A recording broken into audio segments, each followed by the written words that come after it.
2 Kings chapter 21.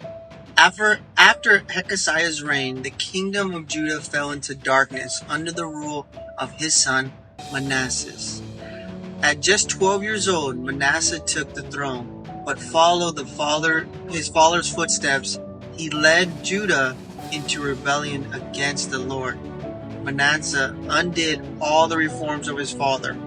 He rebuilt the high places, worshipped the stars, and even idols in the Lord's temple. His wickedness, he sacrificed his own son in the fire and practiced sorcery, divination, filling the land of bloodshed and evil. A prophet. Because of Manasseh's sin, the Lord will bring disaster on Judah and Jerusalem. The ears of all those who hear it will tingle. But Manasseh paid no heed to the warning. His heart was hardened, and the people followed him into sin. Under Manasseh's reign, the people of Judah were led astray, and the land was filled with innocent blood. After 55 years of rule, Manasseh passed away, leaving behind the legacy of corruption and ruin.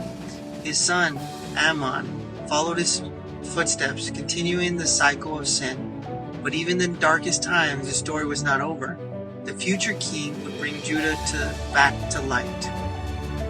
In Chronicles of Kings, the choices of one can lead a nation into darkness, but the hope of redemption always lingers on the horizon.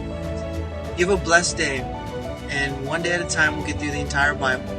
If you are just starting the Bible chapter, or you started reading, go back to the following books or start from the beginning.